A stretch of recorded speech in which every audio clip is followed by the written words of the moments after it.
नमस्कार दोस्तों, सुविधा चैनल में आप सभी का हार्दिक स्वागत है।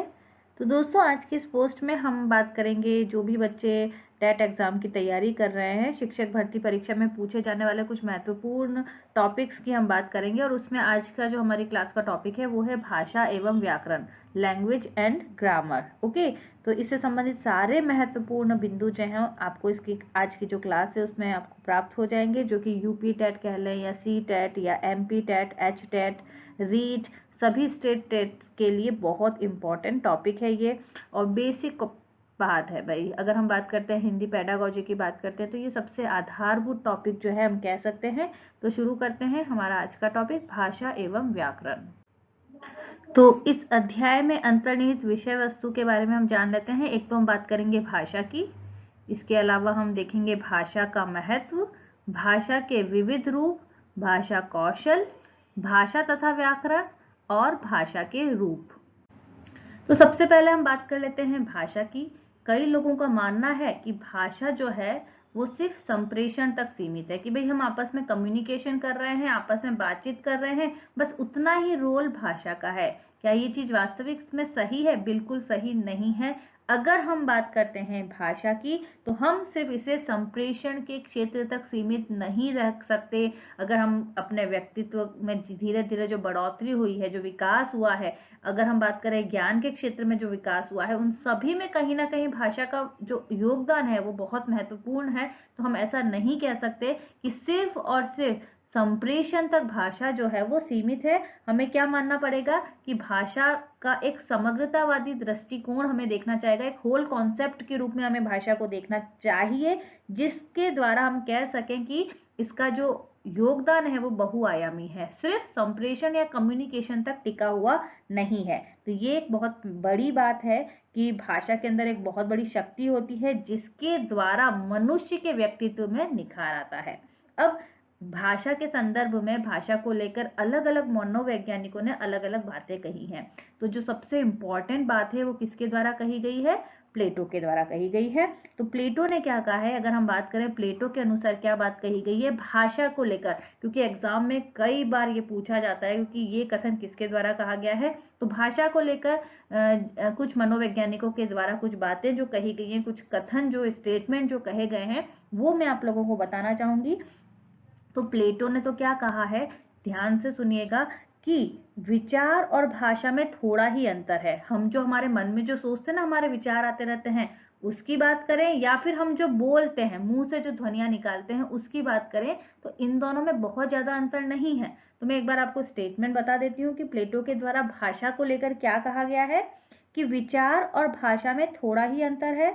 विचार आत्मा की मूक बातचीत है, पर वही जब ध्वन्यात्मक होकर होठों से प्रकट होती है तो उसे भाषा की संज्ञा देते हैं। तो ये बात प्लेटो के द्वारा कही गई है कि जब तक कोई बात या कोई विचार हमारे मन में चल रहा है तो वो आत्मा की मूक बातचीत होगी, और वही जब ध्वनि के रूप में हमारे मुख से बाहर निकल गई तो वो भाषा हो गई। इसका मतलब ये है कि भाषा में और व्यक्ति के जो विचार चलते रहते हैं उनमें बहुत ज्यादा अंतर नहीं है। ये कथन जो है वो प्लेटो के द्वारा कहा गया है। इसी के अलावा एक और बात जो है वो हमारे एक और मनोवैज्ञानिक बाबूराम सक्सेना के द्वारा कही गई है। उनका क्या मानना था वो भी मैं आप लोगों को बता देती हूँ।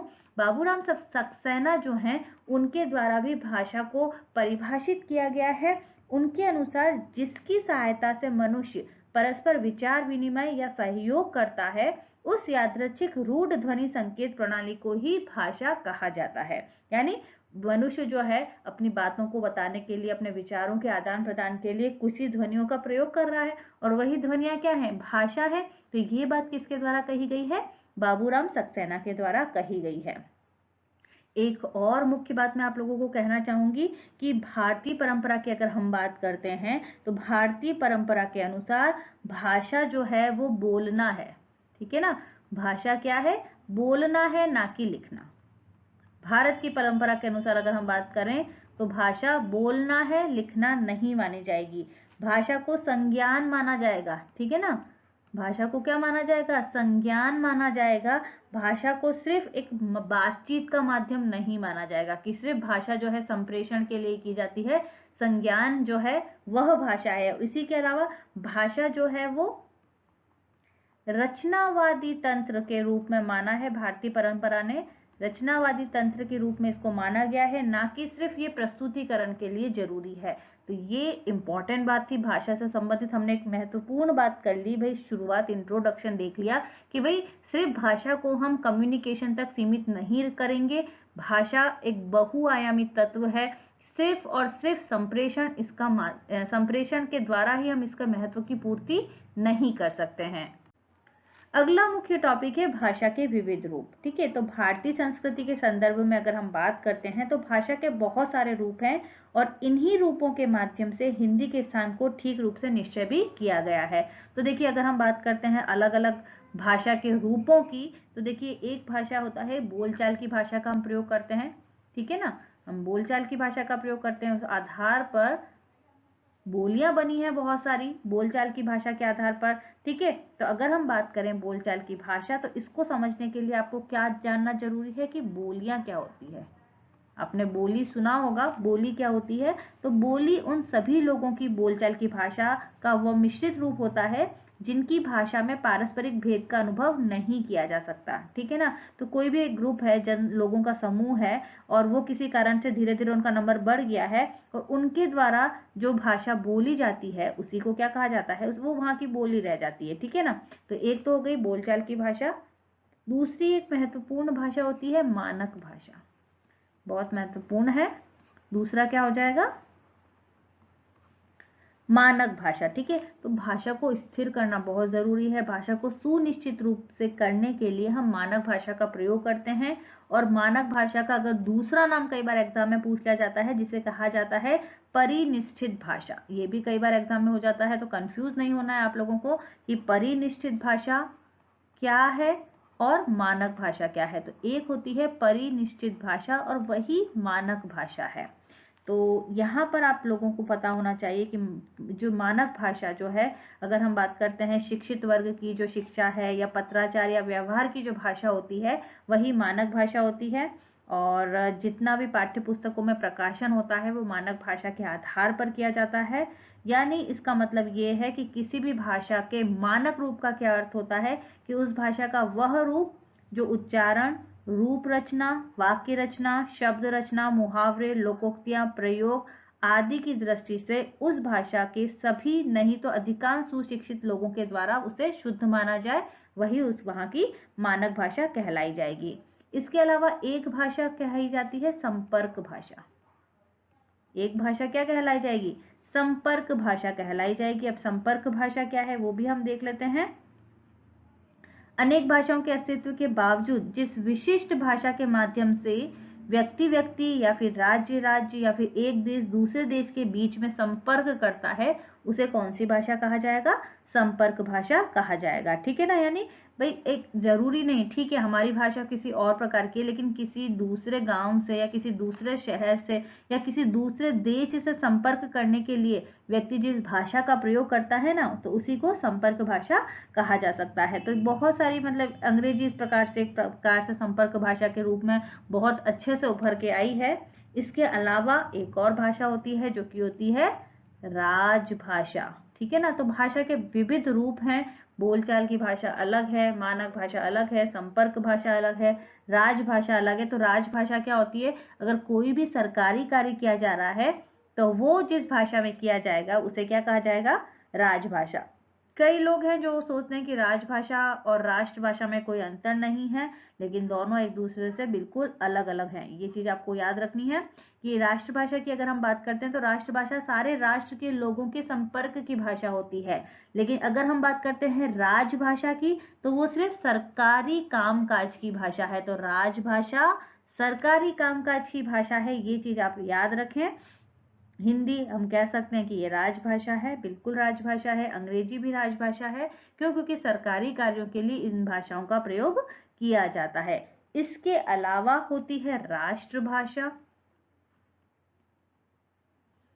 राष्ट्रभाषा, ठीक है ना, तो राष्ट्रभाषा यानी देश के विभिन्न भाषाओं में पारस्परिक विचार विनिमय की जो भाषा है उसी को राष्ट्रभाषा कहा जाता है। हिंदी जो है हमारे देश की राष्ट्रभाषा घोषित अभी तक नहीं की गई है, ये एक राज्य भाषा है, ये चीज आप याद रखें।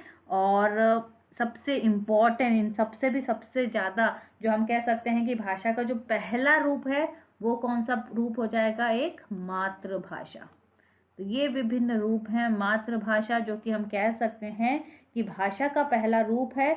मातृभाषा का मतलब क्या होता है, माँ से ग्रहण किया गया जो की गई जो भाषा है उसी को क्या कहा जाएगा, मातृभाषा कहा जाएगा।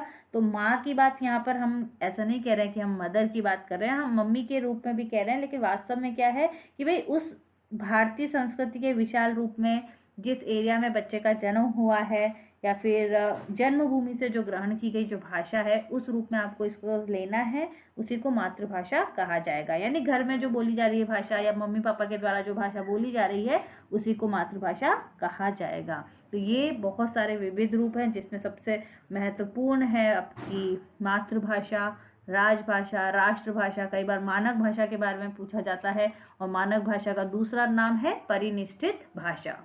तो अब यहाँ पर हमारे कुछ कॉन्सेप्ट तो क्लियर हो गए कि जो भाषा है वो सिर्फ संप्रेषण के लिए नहीं है, भाषा की जो इम्पोर्टेंस है, जो महत्वपूर्णता है, वो एक तो भाषा के द्वारा विचारों का आदान प्रदान होता है इसलिए जरूरी है। भाषा सामाजिक जीवन को सार्थक करने के लिए जरूरी है। क्यों? क्योंकि मनुष्य एक सामाजिक प्राणी है और हम दूसरे जानवरों से क्यों बेहतर माने गए हैं, क्योंकि हम भाषा का प्रयोग कर रहे हैं। हम समाज में रहते हुए भाषा के माध्यम से एक सूत्र में पिरोए हुए हैं सभी लोग। तो ये एक बहुत ही जरूरी हम कह सकते हैं बात है। तीसरी इंपॉर्टेंट बात क्या है भाषा के द्वारा, कि भाषा जो है वो ज्ञान प्राप्ति का एक महत्वपूर्ण साधन हम कह सकते हैं। सभी प्रकार के ज्ञान, भाई हम जगत की बात कर लें या फिर परलोक, प्रकृति, इन सभी गंभीर विषयों पे अगर हमें ज्ञान की प्राप्ति करनी है तो हम किसके माध्यम से कर सकते हैं, हम भाषा के माध्यम से ही तो करते हैं। और यही नहीं, भाषा के माध्यम से हम साहित्य, कला, संस्कृति और सभ्यता, इन सभी का विकास भी कर सकते हैं। और इसी के अलावा आपने देखा होगा कि जब भारत आजाद नहीं हुआ था, भारत जब परतंत्रता में था, तब कई जितने जो कवि थे, मैथिली शरण गुप्त हो गए या रामधारी सिंह दिनकर हो गए, जिन्होंने देश प्रेम से ओतप्रोत इस प्रकार की कविताएं लिखी थी कि लोगों के मन में से अंग्रेजों को से पीछा छुड़ाने की या फिर उनके विरुद्ध स्वतंत्रता का जो बीजारोपण करने की जो इच्छा हुई, तो उनके भाषा प्रवाह को सुनकर लोगों में और उत्साह आया था कि नहीं, हमें हमारे देश को आजाद कराना है। तो कितनी मतलब एक भाषा में की कितनी महत्वपूर्णता है, हम ये कह सकते हैं। अब हम बात कर लेते हैं कि भाई भाषा का अगर हमें प्रयोग करना है तो हमें कितने कौशलों की जरूरत होती है, क्योंकि ठीक है भाषा का प्रयोग तो किया जा रहा है, लेकिन कितने कौशलों के द्वारा भाषा का प्रयोग किया जा सकता है। भाषा के शुद्ध प्रयोग की अगर हम बात करते हैं तो 4 कौशलों की जरूरत होगी। एक होता है पढ़ना, फिर लिखना, बोलना और सुनना। ओके, तो इन चारों कौशलों का अगर प्रयोग किया जाएगा उससे भाषा में शुद्धता आती है। शुद्ध भाषा सिखाने के लिए व्याकरण का ज्ञान भी होना जरूरी है। ठीक है, हमने 4 कौशलों की बात तो हो गई कि भाषा की अगर शुद्धता लानी है तो आपको ये 4 कौशलों की जरूरत पड़ेगी, लेकिन इसके साथ भाषा को सिखाना है तो व्याकरण ज्ञान भी होना जरूरी है। और व्याकरण ज्ञान और प्रयोग विचारों के आदान प्रदान हेतु कुछ सार्थक ध्वनि प्रतीकों को जो अपनाया गया, उन्हीं ध्वनि प्रतीकों को क्या कहा गया है, भाषा कहलाया है। अब यहाँ पर ये चीज याद रखनी है कि भाई भाषा और भाषा के साथ व्याकरण दोनों की बहुत महत्वपूर्णता है। अब पहले क्या आई है इन दोनों में से, अगर हम बात करते हैं कि जन्म पहले भाषा का हुआ है या व्याकरण का हुआ है, तो भाषा का जन्म पहले हुआ है। उसके बाद लोगों ने भाषा के कुछ नियम बनाने के लिए व्याकरण का प्रयोग किया है। तो देखिए, भाषाओं के रूपों का विश्लेषण करके भाषा से संबंधित कुछ नियम दिए गए हैं। ये नियम भिन्न भिन्न भाषाओं के अपने व्याकरण के अंग हैं। पहले भाषा का विकास हुआ है और बाद में व्याकरण बना है, ये चीज आप याद रखिएगा। अब व्याकरण क्या है, हम बार बार यहाँ पर भाषा की हमने बात कर ली, भाषा के कौशलों की अगर हमने बात कर ली, लेकिन व्याकरण क्या है, तो व्याकरण एक ऐसा शास्त्र है जो हमको क्या बताएगा कि किस वाक्य में कौन सा शब्द कहाँ रहना चाहिए। अब हम बोलते तो हैं लेकिन हम वाक्यों की शुद्धि पर ध्यान देते हैं। ठीक है, राम जाता है, और मैं यहाँ पर कह देती हूँ कि इस वाक्य में कौन सा शब्द जो है कहाँ रहना चाहिए, भाई राम है जाता, इस प्रकार से अगर मैं बोलती हूँ तो ये एक शुद्धता नहीं बताएगा, अशुद्धि हो जाएगी यहाँ पर वाक्य में। तो व्याकरण के माध्यम से हमें क्या पता चलता है कि कौन से वाक्य में किस प्रकार के शब्द को कहाँ रहना चाहिए। व्याकरण भाषा के सर्वमान्य रूप का संरक्षण करता है, लेकिन भाषा फिर भी व्याकरण के नियमों से इधर उधर हो ही जाती है। यानी भाषा जो है वो परिवर्तनशील है, फिर भी व्याकरण के नियम इसे कहीं ना कहीं भाषा का संरक्षण करने के लिए बहुत उपयोगी हैं। एक और परिभाषा यहाँ पर महर्षि पतंजलि के द्वारा दी गई है। उन्होंने अपने महाकाव्य में शब्दानुशासन कहकर व्याकरण को परिभाषित किया है। यानी शब्दों का अनुशासन, इसका मतलब यही है कि किस प्रकार के वाक्य को किस जगह रहना चाहिए, ये सारा जो ज्ञान है वो व्याकरण के माध्यम से सही रूप से प्रकट किया जा सकता है। अब जिस प्रकार हमने भाषा के बारे में बात की, अब देख लेते हैं कि स्वीट महोदय ने क्या कहा है। तो स्वीट महोदय ने कहा है कि व्याकरण भाषा का व्यवहारिक विश्लेषण या उसका शरीर विज्ञान है। ओके, व्याकरण जो है वो भाषा का व्यवहारिक विश्लेषण या फिर उसका शरीर विज्ञान है, ये बात कही है स्वीट महोदय ने। डॉक्टर जयगर ने क्या कहा है, उनके अनुसार प्रचलित भाषा संबंधी नियमों की व्याख्या ही व्याकरण है। भाषा से संबंधित जितने भी नियम जो दिए गए हैं वो किस रूप में सामने आए हैं, वो व्याकरण के रूप में सामने आए हैं। ये बात कही है डॉक्टर जयगर के द्वारा। कामता प्रसाद गुरु ने क्या कहा है, उन्होंने व्याकरण के लिए लिखा है कि जिस शास्त्र में शब्दों के शुद्ध रूप और प्रयोग में नियमों का निरूपण होता है उसे व्याकरण कहा जाता है। तो बिल्कुल यहाँ पर ये कुछ महत्वपूर्ण हम कह सकते हैं कि स्टेटमेंट से कथन है जो परिभाषा निश्चित करते हैं व्याकरण की। तो इस आधार पर हम कह सकते हैं कि व्याकरण वह शास्त्र है जिसके द्वारा भाषा को शुद्ध पढ़ना और लिखना सीखा जाता है। शुद्ध रूप से अगर हम भाषा को पढ़ना और लिखना सीखते हैं, भाषा के नियमों को सीखना चाहते हैं, तो वो किसके माध्यम से संभव हो सकता है, वो व्याकरण के माध्यम से संभव हो सकता है। हिंदी भाषा को शुद्ध रूप में लिखने और बोलने संबंधी नियमों का बोध कराने वाला शास्त्र ही हिंदी व्याकरण कहलाता है। तो अब हमारा ये टॉपिक भी क्लियर हो चुका है। सबसे पहले हमने भाषा की बात करी, फिर उसके बाद हम बात कर रहे हैं व्याकरण क्या होता है।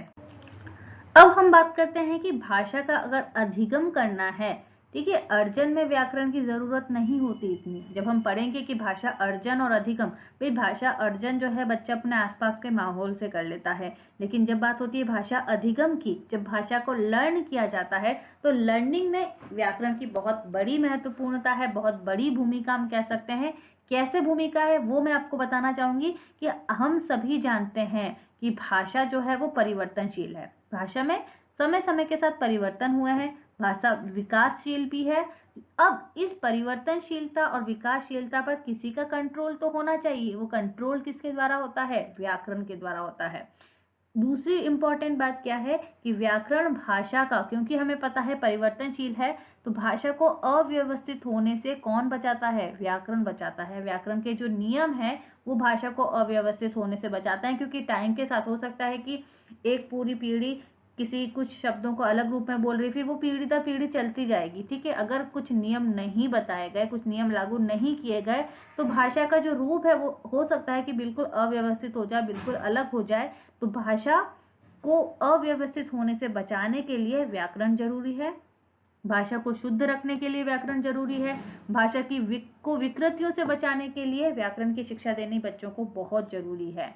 भाषा रूप भवन की रचना शब्द रूप इन व्याकरण रूपी सीमेंट के समुचित योग से ही संभव है। भाई बिल्कुल सही है, इंपॉर्टेंस बताइए कि बिना व्याकरण के भाषा जो है हम उसे बिल्कुल सही नहीं कह सकते, ठीक है ना। भाषा का अगर हमें सही विकास करना है, भाषा पर अगर हमें नियंत्रण करना है, तो व्याकरण बहुत जरूरी है।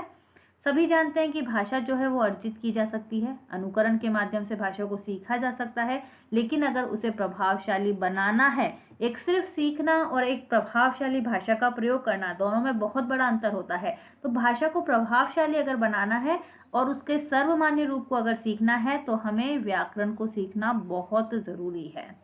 तो ये कुछ बातें हो गई जो कि बताती हैं कि भाषा को सीखना अगर है तो उसमें व्याकरण की कितनी भूमिका होती है। अब हम देख लेते हैं कि व्याकरण के अंग कितने हैं। तो जब हम बात करते हैं भाषा की, तो भाषा जो है ध्वनियों पर आधारित होती है, ध्वनियों से शब्द बनते हैं, शब्दों से वाक्य बनते हैं, और इसी आधार पर अगर हम बात करते हैं व्याकरण के कितने अंग हैं, तो व्याकरण के भी कितने अंग होते हैं, 3 अंग माने जाते हैं। एक होगा वर्ण विचार, दूसरा होगा शब्द विचार और तीसरा हो जाएगा वाक्य विचार। वर्ण विचार की अगर हम बात करें, यानी वर्णों से संबंधित आकार, उच्चारण, वर्गीकरण, वर्णों के मेल से बनने वाले शब्द, ये सभी चीजें किसके अंतर्गत आ जाएंगी? वर्ण विचार के अंतर्गत आ जाएंगी। जब हम बात करते हैं शब्द विचार की, तो शब्दों से संबंधित भेद, उनकी उत्पत्ति कैसे हुई है, व्युत्पत्ति कैसे हुई है, शब्दों की रचना किस प्रकार से हुई है, ये सभी की जो अध्ययन है वो शब्द विचार के अंतर्गत आ जाएगा, जो कि व्याकरण का दूसरा प्रमुख अंग है। और तीसरा हो जाएगा वाक्य विचार। वाक्य विचार के अंतर्गत वाक्य से संबंधित उसके भेद, उनका विश्लेषण करना, शब्दों से किस प्रकार से वाक्य बनाया जाता है, तो ये सारे नियमों की जानकारी जो है वो वाक्य विचार के अंतर्गत दी जाएगी। तो ये हो जाएंगे ग्रामर के अंग, वर्ण विचार, शब्द विचार और वाक्य विचार। अब हम बात करते हैं व्याकरण के रूपों की। तो इन्हें 3 रूपों में बांटा जा सकता है। एक होती है औपचारिक व्याकरण। औपचारिक व्याकरण जो है वो पुस्तक के द्वारा ग्रहण की जा सकती है, व्याकरण की किताब के द्वारा। एक होता है अनौपचारिक व्याकरण या व्यावहारिक व्याकरण। जो व्यावहारिक व्याकरण जो है वो व्याकरण का शिक्षण व्यावहारिक रूप में अगर हम करें तब वो दूसरा रूप हो जाएगा। और तीसरा होता है प्रासंगिक व्याकरण, यानी किसी गद्य पुस्तक के माध्यम से अगर व्याकरण पढ़ाई जा रही है तो वो इसका तीसरा रूप हो जाएगा। एक लॉर्ड मैकॉले के द्वारा बहुत अच्छी बात कही गई है कि वो व्यक्ति या वो मनुष्य उसी भाषा का पूर्ण पंडित हो सकता है जिससे उसने पहले और उसका व्याकरण बाद में सीखा हो। अब बिल्कुल अगर हम लोग बहुत अच्छी हिंदी बोल पा रहे हैं तो उसका कारण क्या है?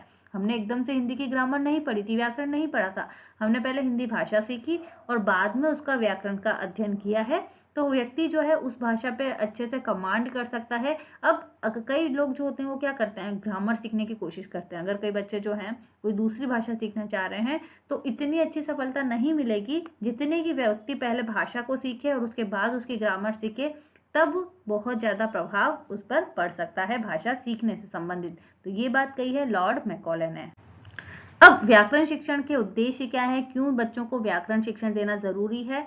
तो देखिए, छात्रों को शुद्ध बोलने, लिखने और पढ़ने की प्रेरणा देता है। व्याकरण के द्वारा ही तो ये चीज आती है।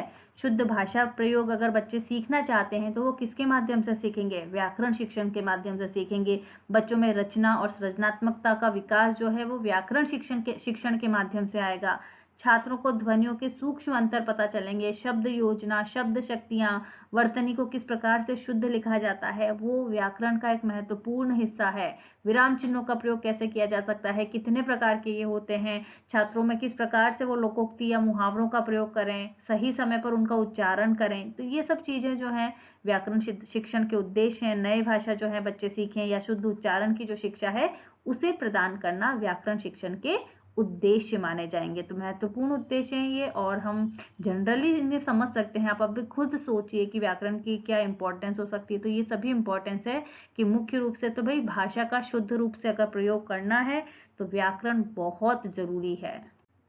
अब व्याकरण की शिक्षण विधियां अगर प्राथमिक स्तर पर बात करें या फिर माध्यमिक स्तर पर बात करें तो अलग अलग होंगी। प्राथमिक स्तर पर व्याकरण की शिक्षण विद्या क्या होती है? भाई बच्चों को कक्षा में शुद्ध उच्चारण सिखाया जाए, बच्चों को ये बताया जाए कि भाई किस प्रकार से लिंग या वचन का सही प्रयोग किया जाता है, बच्चे अपनी मातृभाषा का प्रयोग सही रूप से कैसे करें। यानी यहाँ पर व्याकरण से ज्यादा वाक्य का सही उच्चारण कैसे होता है इस पर ध्यान दिया जाता है अगर बच्चा प्राथमिक स्तर पर है, प्राइमरी लेवल पे है।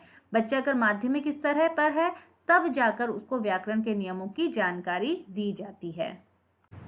तो बहुत बहुत धन्यवाद दोस्तों। आज की क्लास में हमने सिर्फ हिंदी भाषा और व्याकरण का क्या कह सकते हैं परिचय जो है इसके बारे में थोड़ी सी चर्चा की गई है कि भाई भाषा के विविध रूप कौन कौन से हैं, भाषा है क्या, व्याकरण क्या है, व्याकरण शिक्षण के उपयोग क्या क्या हैं। तो ये सारी जो इम्पोर्टेंट बातें थी वो आज की क्लास में डिस्कस की। आशा करती हूँ आपको आज की क्लास बहुत अच्छी लगी होगी, और जो स्टूडेंट्स टेलीग्राम पर जुड़ना चाहते हैं वो जुड़ सकते हैं ताकि आप सभी को क्लासेस के नोटिफिकेशंस मिलते रहें। मालविका चौधरी नाम से भी आप सर्च कर सकते हैं या फिर सुविध्या नाम से आप सर्च करें टेलीग्राम पर। बहुत बहुत धन्यवाद।